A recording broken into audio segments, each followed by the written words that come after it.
বন্ধুরা, আজকে একটা নতুন গল্প নিয়ে আসলাম তোমাদের মাঝে। এটা সত্য এবং বাস্তব জীবনের ঘটনা। শেষ পর্যন্ত শোনার অনুরোধ রইল। শুনলে তোমার মধু চলে আসবে।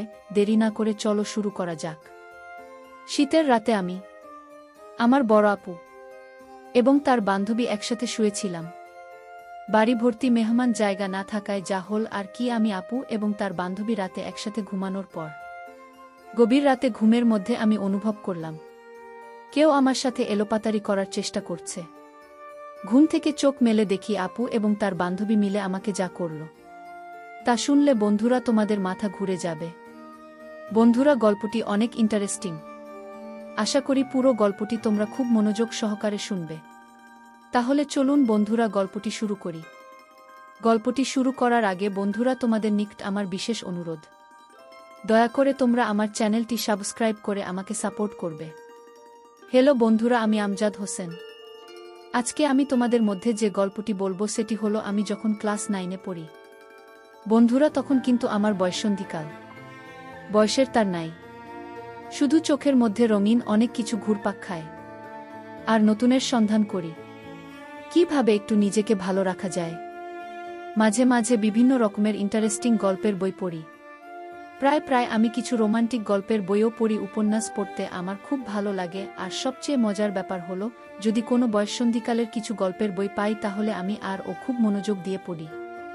বয়সের তুলনায় আমার মনে শুধু তার পাতাতেও খেলে। আমাদের ক্লাসের সুন্দরী মেয়ে দেখলে শুধু হা করে চেয়ে থাকি। আর কল্পনায় তাদের দেখে দেখে মাঝে মাঝে রাতে গোপন কাজ করতাম। আর মনে মনে ভাবতাম যদি কাউকে পেতাম তাহলে অনেক মজা করে উপভোগ করতে পারতাম। মনে শুধু তখন একটি কল্পনায় কিভাবে মেয়েদের সাথে প্রেম করতে পারতাম আর তাদের সাথে একটি মজা করতে পারতাম। বেশিরভাগ সময় মনে মনে ভাবতাম হয়তো আমিও একদিন এরকম রোম্যান্টিক মুহূর্ত পাব। আমার জীবনেও কোনো না কোনো এক সময় এরকম সুবর্ণ সুযোগ আসবে। মনের মধ্যে সব সময় উতাল পাতাল ঢেউ উঠত। মাঝে মধ্যে বিভিন্ন ধরনের মজাদার গান শুনতাম। আর যদি কোনো আমার সমস্ত মেয়ে পাইতাম তাহলে তার সাথে বেশি বেশি গল্প করতে মন চায়, ভালোবাসার কথা বলতে মন চায় তো তাদের সাথে অন্য এক দুনিয়ায় হারিয়ে যায়। মোট কথা বন্ধুরা, আমার মধ্যে তখন পুরোপুরি বয়ঃসন্ধিকালের পরিবর্তন। আমার মাঝে তখন প্রায় স্পষ্ট বোঝা যাচ্ছে গলার আওয়াজ, সব কিছুই বড় হয়ে গেছে, এমনকি নিচেও প্রচুর গজিয়েছে। কিন্তু হায়, এসব হলে কি হবে? আমার চেহারার কোনো মায়া গো প্রতিছাড় চিহ্ন পড়ল না আজও। আমি দেখতে ছিলাম অনেকটা সরল শিশুর মতোই। কেউ দেখলে জীবনে কল্পনাই করবেন না যে আমি এত সরল। যাই হোক বন্ধুরা, মাঝে মধ্যে আমি নির্জন জায়গায় একটি গোপন কাজ করতাম, যে কাজটি প্রায় প্রত্যেক পুরুষই বয়ঃসন্ধিকালের সবচেয়ে বেশি করে থাকে। কিন্তু আমাকে দেখলে কেউ ভাবতেও পারত না যে আমি এই গোপন কাজটি করি। মাঝে মধ্যে স্নান করতে গিয়েও ওয়াশরুমে পানিতে ছেড়ে দিয়ে মনের ইচ্ছামতো সুন্দরী মেয়েদের কথা ভাবতাম আর ইচ্ছামতো এই কাজটি করতাম। যাই হোক বন্ধুরা, মূল ঘটনায় আসি। আমার বাবা একজন ব্যবসায়ী, মা গৃহিণী। আমরা এক ভাই এক বোন। বলতে পারেন আমাদের সুখী পরিবার। বোন হল আমার বউ। আমার বোনের নাম উর্বশী। সে আবার ঢাকা বিশ্ববিদ্যালয়ে অর্থনীতি বিভাগে পড়ে। আমার বোনটি অনেক কিউট এবং মিষ্টি। কি দারুণ তার চেহারা! ছোটবেলায় সে আর আমি একসাথে থাকতাম। তাকে নিয়ে কত কানামাছি খেলতাম। যাই হোক, এখন আমিও বড় হয়ে গেছি, সেও বড় হয়ে গেছে। কিন্তু সে আমার থেকে অনেক বড়, প্রায় 6 বছরের বড়। তার দৃষ্টিতে এখনও আমি খোকা। আমার বড় বোন আমাকে অনেক ভালোবাসত। সে ঢাকা ইউনিভার্সিটিতে একটি মেসে থাকে। বছরে 2-4 বার আসে বাড়িতে বেড়ানোর জন্য। কিন্তু ঢাকা ইউনিভার্সিটিতে পড়তে গিয়ে যে আমার বড় বোন এত সুন্দর আর স্মার্ট হয়ে গেছে তা মাঝে মাঝে সে বাড়িতে আসলে বুঝতে পারতাম। মোট কথা, সে এত সুন্দর আর এত লাবণ্যময় এবং আবেদনময় হয়ে গেছে তা আগে আমার চোখে কখনো ধরা পড়ে নাই। তাকে দেখলে মনে হয় যেন সুপার হিরোইন। কি বলব বন্ধুরা, যদিও সে আমার নিজের বোন, তারপরেও তাকে দেখে আমার মাথা ঘুরে যায়। মাঝে মধ্যে মনে হয় আমি তার প্রেমে পড়ে যাই। আবার সেই সাথে প্রচুর মেধাবী বটে। কি যে করি, মাথায় কোনো আইডিয়া আসছে না। তখন মাথায় এক শয়তানি বুদ্ধি কাজ করে। আপু যখন বাড়িতে আসত তখন প্রায় আমি লুকিয়ে লুকিয়ে তার বিভিন্ন দৃষ্টিভঙ্গি দেখতাম। কি সুন্দর দেখতে! তাকে দেখলেই মনে হতো আমি তার প্রেমে পড়ে যাই। দেখার সাথে সাথে আমার হয়ে যেত, তারপরেও মনে মনে ভাবতাম যদি আমার বোনকে আমি ফাঁদে ফেলতে পারতাম তাহলে হয়তো আমার মনের আশা পূর্ণ হতো। এত সুন্দর, এত লাবণ্যময়, হয়তো আমি আর জীবনে কোনোদিন পাব না, এই ভেবে ভেবে আমার দিন কাটতে লাগল। কিন্তু এই দুঃখে আমার বেশি দিন থাকতে হয়নি। আমার জীবনে কিছুদিন পরেই এমন একটি ঘটনা ঘটল, যা চিন্তা করলে এখনও আমার সারা শরীরে এক ধরনের পুলক অনুভব হয়। আমার প্রথম কাজের অভিজ্ঞতা। আমার মনে হয় ঘটনাটি লিখে আপনাদের বোঝাতে পারব না। মনে হচ্ছিল জীবনের চাইতে সুখ আর কিছু হতে পারে না। তারপরও আপনাদের বলছি ঘটনাটি অনেক আগের। 2022 সালের ডিসেম্বর মাস। বার্ষিক পরীক্ষার সবেমাত্র শেষ হয়েছে, অনেক ফিট আইন। তার উপর আমাদের গ্রামেও প্রচণ্ড শীত পড়েছে। শীতের কারণে ঘর থেকে তেমন বের হতে পারছিলাম না। এমন সময় আমার উর্বশী আপু ফোন করে জানাল সে নাকি তার এক বান্ধবীকে নিয়ে গ্রামের বাড়িতে আসছে। উর্বশী আমার বড় বোন। ও গত বছর ঢাকা ইউনিভার্সিটিতে অর্থনীতি বিভাগে চান্স পায়, তাই পড়ালেখার সুবিধার্থে ও ঢাকায় থাকে। বছরে 2 থেকে 4 বার গ্রামে আসে। আপু এই প্রথম কোনো বান্ধবীকে নিয়ে গ্রামে আসছে, তাই ঘরের সবাই আনন্দিত। ঘরের সবাই বলতে আমি, মা আর বাবা ছাড়া তো আর আমাদের কেউ নেই। উর্বশী আপু জানাল ওরা ডিসেম্বর মাসের 25 তারিখ গ্রামে আসবে, বল থাকবে সপ্তাহখানেক। এই কথা শুনে তো আমি আনন্দে আত্মহারা বড় বোন ও তার বান্ধবীর জন্য তখন থেকেই অপেক্ষা করা শুরু করলাম। অপেক্ষা করতে করতে যেন আমার দিন কাটছিল না। দেখতে দেখতে 25 তারিখ চলে এল। আমি যতটা সম্ভব পরিপাটি হয় তাদের অপেক্ষা করতে লাগলাম।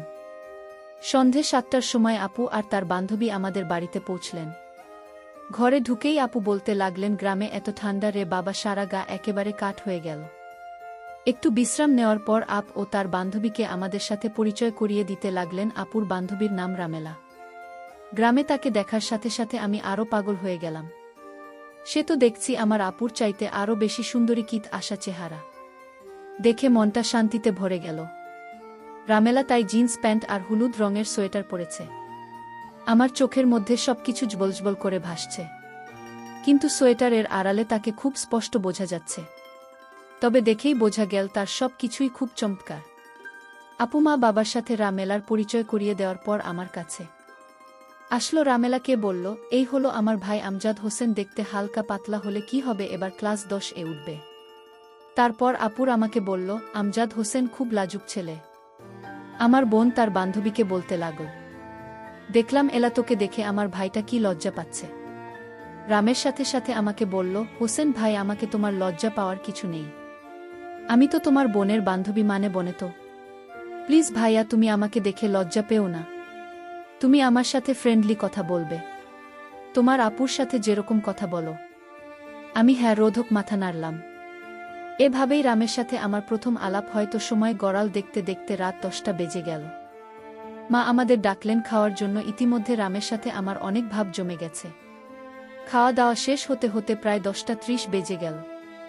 10টা 30 আমাদের গ্রামের হিসাবে অনেক রাত, তাই স্বাভাবিকভাবে ঘুমানোর কথা উঠল। আমাদের বাড়ি খুব বড় যে তেমন নয়, ছোটখাটো, তবে একটি ছোট পরিবারের জন্য মানানসই। অতিথি কেউ এলে ঘুমানোর জন্য একটু সমস্যা দেখা দেয়। 2টাই সোনার রুম। এ রুম এ মা আর বাবা ঘুমান, অন্যটায় আগে আমি আর আপু ঘুমাতাম। আপু আর আমার বিছানা যদিও আলাদা ছিল, তারপরও এক রুমে থাকতে হতো। যেহেতু আপু ঢাকা থেকে আসছেন, সাথে তার বান্ধবী ও তাইমা আগে থেকেই 2টা বিছানায় সুন্দর করে রেখেছেন। শীতের সময় বিদায় 2টা বিছানায় প্রকাণ্ড সাইজের লেপ রাখা হয়েছে। তো বিছানা যখন 2টি, তাই কে কোনো বিছানা ঘুমাবে তা নিয়ে আমি, আপু আর রামেলা ভাবতে শুরু করলাম। ভাবতে ভাবতে আমরা ঠিক করলাম, ঠিক হলো, আমি আর রামেলা এক বিছানা, আর ডান ওটা আপনি ঘুমাবে। সিদ্ধান্ত আপনি বলে দিলেন, কারণ হিসেবে বললেন। রামের সাথে আমি যেন একটু গল্পসল্প করি তাই। তো শীতের রাত, আমাদের সবার শরীর ঠান্ডা, একেবারে নাজেহাল। আপুরা মেলা আমি রাত 1-2টা পর্যন্ত জমিয়ে আড্ডা দিলাম। আড্ডা শেষ হবার পর এখন ঘুমানোর পালা। আপু আরামে ঘুমানোর কাপড় পরে নিলেন। আমি আরামে শুয়ে পড়লাম। আপু অন্যটায়, রামেলা আর আমি এক লেপে ঘুমাতে হবে, কারণ বিছানায় একটিমাত্র ছিলেন। লাইট নেভানোর পর ঘর অন্ধকার হয়ে গেল। রুমের ডিম লাইট নষ্ট, যার কারণে রুমটি প্রায় ঘুটঘুটে অন্ধকার। এই অন্ধকারে আমি আর কি করব, রামের সাথে একটু আধটু গল্প করতে শুরু করলাম।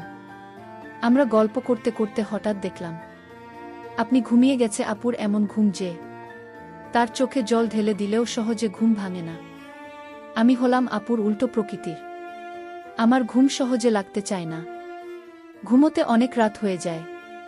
মিতার সাথে শুয়ে কথা বলে জানলাম আমার মতো ঘুম অনেক চেষ্টার পর আসে। তো কি করা, রামেলা আর আমি কনকনে শীতের রাতে এক লেপে শুয়ে গল্প করতে লাগলাম। রামেলা আমাকে বলল, তোমাদের এখানে তো অনেক ঠান্ডা লেগেও ঠান্ডা হয়ে আছে। আমি বললাম, হ্যাঁ আপনি ঠিক বলেছেন, রাত যত বাড়ছে ঠান্ডাও তত বাড়তে থাকে। রামেলা শুনে ভয় পেয়ে গেল। বল, হায় ভগবান, আজ না জানি কি ঠান্ডা লাগবে। আমি অভয় দিয়ে বললাম, ভয় পাওয়ার কিছু নেই, আমি আছি তোমার সাথে, তুমি কোনো চিন্তা করো না। তারপর গল্প করতে করতে হঠাৎ আমি ঘুমিয়ে পড়লাম।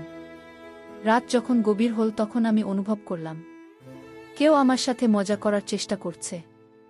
তখন আমি আধো ঘুমে। ওমা, আমি ঘুম থেকে একটু উঠে দেখি আপুর বান্ধবী আমাকে বাচ্চা মনে করে আমার সাথে কেমন জানি অদ্ভুত আচরণ করছে। গভীর রাতে হঠাৎ কেউ আমাকে নিয়ে এলোপাতারি করার কারণে আমার ঘুম ভেঙে গেল। ঘুম ভাঙার ফলে আমি চোখ মেলে দেখি আমার দিদি আর তার বান্ধবী মিলে আমার সাথে এক অন্যরকম আচরণ করার চেষ্টা করছে। আমি তাদের আচরণ দেখে প্রথমে ভয় পেয়ে যাই। তারপর তারা আমায় বলে, তুমি যদি আমাদের কথা শোনো তাহলে আমরা তোমাকে কিছু করব না, আর যদি না শোন তাহলে মেরে ফেলব। আমি বললাম, না আপু, আমি তোমাদের সব কথা শুনব। আর আমিও তখন মনে মনে ভাবলাম, এত মেঘ না চাইতেই জল। এতদিন আমি মনে মনে যা পোষণ করতাম তা তো দেখি আজ আমার হাতের মুঠোয় ধরা দিয়েছে। তারপর আমি তাদের প্রস্তাবে রাজি হয়ে গেলাম। বন্ধুরা তারা দুইজন আর আমি একা। কি করে তাদের সাথে পারি, তারপরেও আমি অনেক চেষ্টা করলাম তাদের খুশি করতে। সবচেয়ে মজার ব্যাপার হলো, আমাদের সকলেরই সেদিন ছিল জীবনের প্রথম এমন অভিজ্ঞতা, যার কারণে প্রথমবার একটু সমস্যা হলেও যখন প্রথম আমি তাদের সাথে কাজ করতে চাই, আমি কিভাবে কাজ শুরু করব কিছুই বুঝে উঠতে পারলাম না।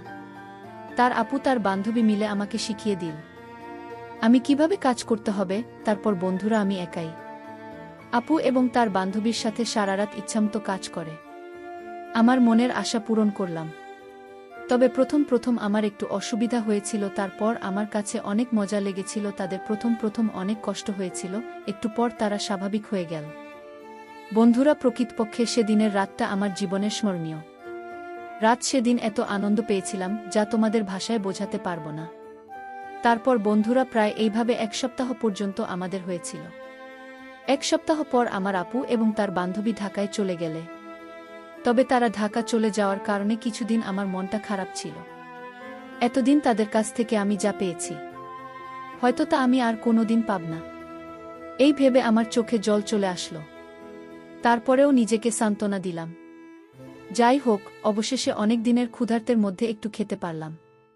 যা খেলেছি তাতে 6 মাস চলবে। বন্ধুরা, এর পরেও আমার আপু যদি ঢাকা থেকে আসত তার সাথে আমার এরকম হতো। আস্তে আস্তে আমিও তার সাথে একদম ফ্রি হয়ে গেছিলাম। বন্ধুরা, এর পর থেকে আপনি যখনই ঢাকা থেকে আমাদের বাড়িতে আসত তখনই সে আর আমি এরকম ইন্টারেস্টিং কাজ করতাম। এভাবেই কেটেছিল আমার বয়ঃসন্ধিকাল। সত্যি আজকে সেই বয়ঃসন্ধিকাল, তাকে আমি খুব স্মরণ করি এবং সারা জীবন স্মরণ করব। বন্ধুরা, আজকে এই পর্যন্তই। আবারও আসব তোমাদের মধ্যে নতুন কোনো ভিডিও নিয়ে। ভিডিওটি যদি তোমাদের ভালো লাগে তাহলে একটি লাইক দাও। প্রতিদিন আমি তোমাদেরকে একটা করে নতুন গল্প উপহার দিব, তাই তোমাদেরকে অনুরোধ করে বলছি, তোমরা যদি এরকম ধরনের ইন্টারেস্টিং গল্প পেতে চাও তাহলে দয়া করে আমার চ্যানেলটি সাবস্ক্রাইব করো। পরিশেষে তোমাদের সকলের সুস্বাস্থ্য কামনা করি। ভিডিওটি দেখার জন্য তোমাদের সকলকে অসংখ্য ধন্যবাদ।